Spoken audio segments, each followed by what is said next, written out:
And President Obama was in New York City last night for a fundraiser where he tried to make the case for a second term in office. And in his speech, he compared himself to two legendary figures in world history while claiming that change, well, it takes time. Take a look. Around the world, Gandhi, Nelson Mandela, what they did was hard. It takes time. It takes more than a single term. It takes more than a single president. It takes more than a single individual. And I said in 2008 that I am not a perfect man and I will not be a perfect president. But I promised you, I promised you back then that I would always tell you what I believed. I would always tell you where I stood. And to cut the deficit in half and close Gitmo. Well, now apparently change takes more than a single term, but that is not what he said back in 2009, Mr. President. You may remember your own words. A year from now, I think people are going to see that we're starting to make some progress, but there's still going to be some pain out there. If I don't have this done in 3 years, then there's going to be a one-term proposition. Oops. Joining me now with reaction, the author of the New York Times #1 bestseller, Culture of Corruption. Malkin is back with us. Mandela? Gandhi?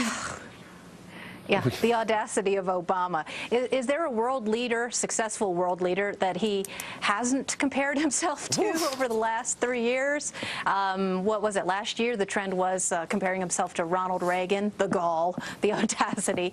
And I think that that first tape was very useful to see him moaning and groaning about how hard change is. And here he is telling us that he said he'd never be a perfect president. Well, that I agree with him on that.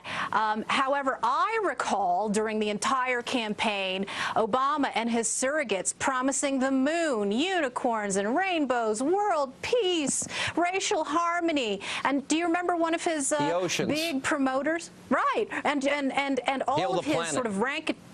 Of course, and all of the rank and file supporters of Barack Obama believing that they were going to get their gas paid for and their mortgages and have their college educations. And look, yes, change is hard, but you know what's going to be harder?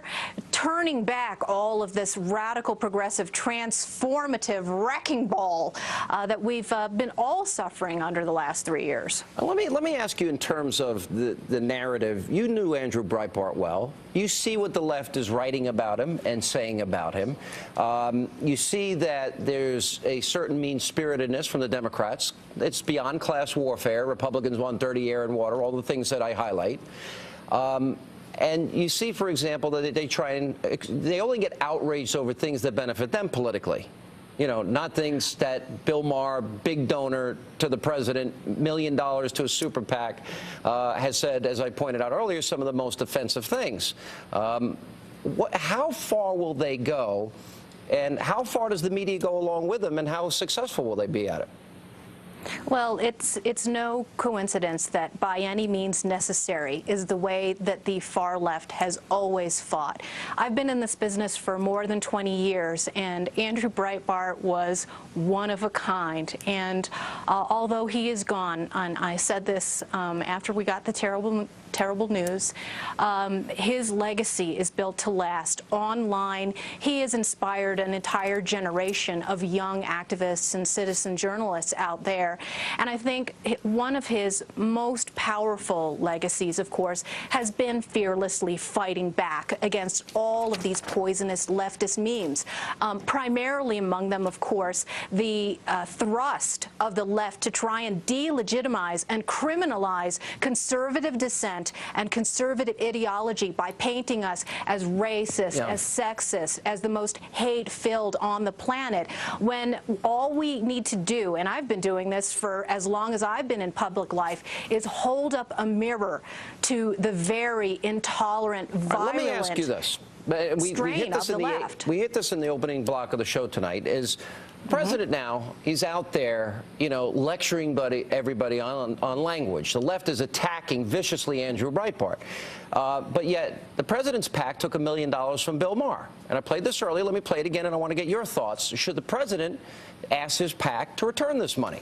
Roll the tape. New rule, now that Hosni Mubarak has released Lara Logan, he must put her intrepid hotness on a plane back to the United States immediately. In exchange, we will send Elizabeth Hasselbeck. Recently, the tea people, who really kind of wag the dog there in the Republican Party, they finally see somebody they like. I mean, Newt Gingrich, I'm sorry, but he does mirror who they are. Mean, snarling, borderline racist. John Huntsman can suck my Anyway, Sarah Palin was watching and she said, if only he was black, I'd Andrew Dice Clay. For decades, he's been called a misogynist, racist, and homophobic, or what Republican primary voters call a good start. Yeah, no phone call. What about returning the money? Fair question? Is there a bigger dirtbag on the planet than Bill Maher? No. I don't think so. And this is where we have to push back twice as hard, fight back twice as hard against these demagogues. I would play that clip every day and pound the White House and Team Obama, Obama for America, as they try and demonize every conservative for our rhetoric and our speech and our behavior. Just look at that. He's taking $1 million from that guy, not to mention the double hypocrisy, of course, of Obama demanding that private nonprofits that oppose his agenda disclose their donors when he's taking all of this shady money, not just from Bill Maher, but from all of these left-wing nonprofits, many of them funded by George Soros, and we don't know who else these donors are, and they're dictating what's going on in the White House. Shame on them. Good to see you. Michelle Malkin, have a great weekend. Appreciate you being with us. You bet. Take care, when we Sean. come back.